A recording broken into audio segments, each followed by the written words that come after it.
Good morning, dolls, and welcome to Little Gretchen's workshop. So today I'm going to show you real quick how to make some simple umbrellas. The ladies definitely wanted to add some new stock to the variety to be sold at the dress shop. So today we're fulfilling that request.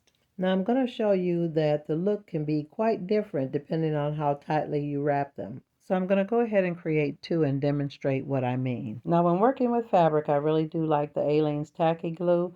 And after I cut my fabric in half, I added the glue along one side of the half of my circle. Now my circle before I cut it was roughly 5.5 inches in diameter, and I cut it at the half point. And it's a really good idea to create a template if you want them to be uniform, but you dolls already know I didn't create a template. But when I folded it together and added the seams, it created sort of like a cone shape. Now this method works for any size umbrella, but I'm working in 12 scale and I use those hors d'oeuvre skewers that are a little bit decorative on the end. Now my little skewers are already pre-stained, and then I added a little glue to the tip and put it all the way to the end and kind of twist it. And when you twist the fabric, it absorbs the glue and locks it onto the end of your skewer. Now you want to go ahead and allow that to completely dry before you go further to try to manipulate it and add decorations. And if it's not completely dry, it'll come loose. Ask me how I know. Now while that's drying, I figured I would go ahead and make another one. Now this is a different type of fabric. I really like the pattern. Now it is a little wrinkled, but it's not a big deal because the little umbrella or parasol is going to be wrapped up pretty tightly right on the skewer, so wrinkles really don't matter. But if you would prefer to iron it, that's fine. Now you see I've made another cone shape, and I'm going to just take my little skewer and actually dip it in some glue and then put it through to the tip of the cone and then just kind of twist it, doing it again. And after I kind of twist it where it's kind of tight, again, I'm going to allow this to dry as well. And after I've allowed the tip of the cone to get dry, now I can add the little extras to make it look a little bit more fancy. Now here I'm just playing with it to see if I'll be able to manipulate it into the shape that I really want it to be. But before I get to that part, I actually want to add a little bit of lace or trim around the top part that's going to be gathered up near the handle.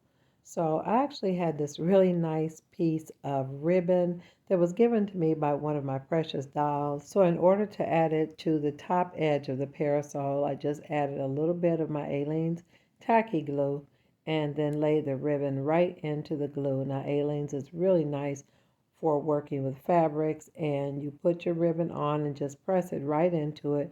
That's going to dry, so it's not necessary for you to do any sewing. No needle and thread needed here. But if you prefer to sew it, it's totally up to you.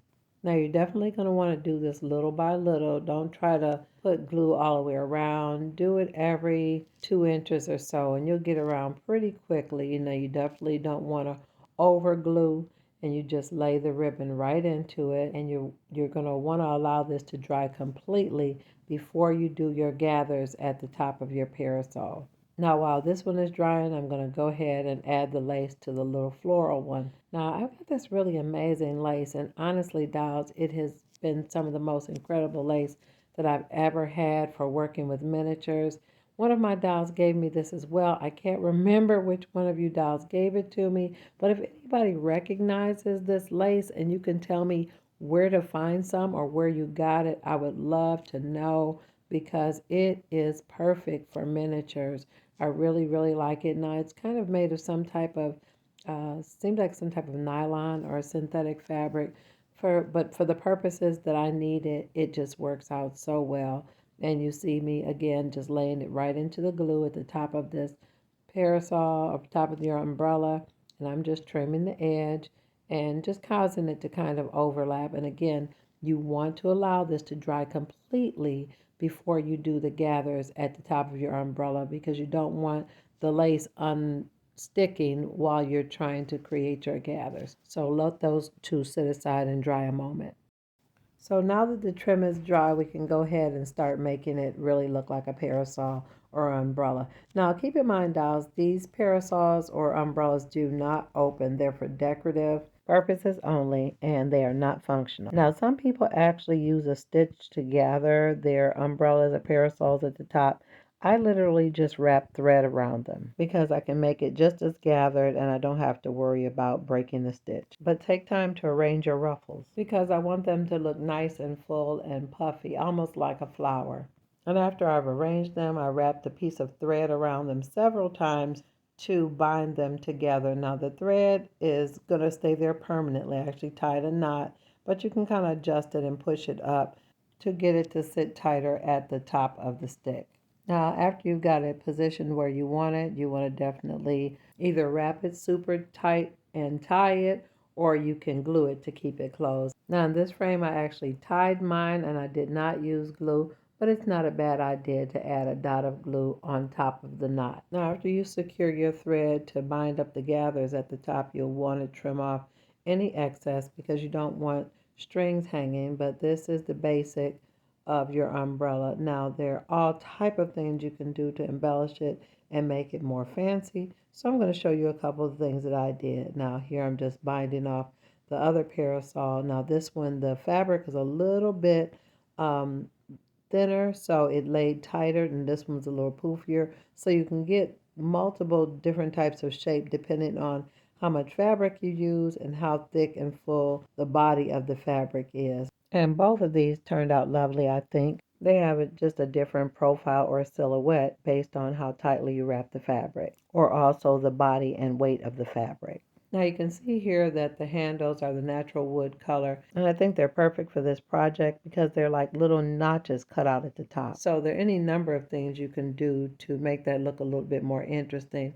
Now you can leave them the natural wood color, but I chose to paint a couple of mine black. Now after painting them black, I did put gold on some of them. Other ones I put a gold nail art bead at the top. Some I striped it with white. Some of them I added dimensional magic to. There are any number of things you can do, again, to make them uniquely yours and to make them look more finished or more detailed. I really love projects like this because truly you're only limited by your own imagination. Now here I'm just showing that my paint is dry and I'm adding some of my little gold nail art studs to the tip of the umbrella just to make it look a little bit more interesting and decorative, sort of like a little finial. Now you may need to sand the top of the handle to make sure your will lay flat after you add your glue. Now for the stone, I'm using my Loctite super glue gel, and you just need a little dot, and the gel is really easy to control so you don't have to worry about it running off. Now my studs are gold, but you can use pearl or clear or any type. And you can see here I added 2 different types of paint and the stone. Now this is my second batch of these umbrellas, and this time I'm going to add a tiny bit of silk ribbon to camouflage the thread just below the ruffles on the handle. The first time I made these, I was trying to just perfect the design, and each time I tried it, I saw something different that I could do or add. And each little thing you add adds more interest and detail. I think it's incredible how many different things you can do just depending on the fabric and whatever extras you add. And dolls, always be willing to try again. And I'm struggling with tying this ribbon. That's probably why I didn't do ribbons the first time, because it is quite tedious. But after putting the ribbon on a couple of them, I realized this really does add a lot of dimension and detail. Now after using my precision tweezers to help me get that loop through for the ribbon, and this is that really tiny fine silk ribbon, so it drapes really nice anyway. But to really make the little silk ribbon stay in place, I dragged a teeny dab of the glue down the body of the parasol and just laid the silk ribbon in it to make the tails of the ribbon stay in place. Now, if you don't tie your ribbon this long, you won't need to do that. So in the process of the excitement of making these little parasols, I actually made quite a few, so let me show them to you. And each one slightly different and unique in its own way. So dolls, I showed you the ones I made on the video today, but let me show you some of the other ones. I kind of got a little bit carried away because the ideas just kept coming to me, and I kept doing it again to see if I could perfect the design and to see whether I liked it with the fabric high on the stick or low on the stick. So yeah, definitely this was one of those projects that I couldn't just make one. So now the ladies have plenty of parasols and umbrellas that should take them into the spring. So I just want to show you these handles up close. And oh, let me show you these green ones. They were made out of some remnant I found too. But I really am pleased with the overall result. Now, dolls, if you've enjoyed this video today, definitely let me know in the comments. I know I'm a little behind on responding to the comments, but I enjoy your conversations so much. So definitely have patience with me.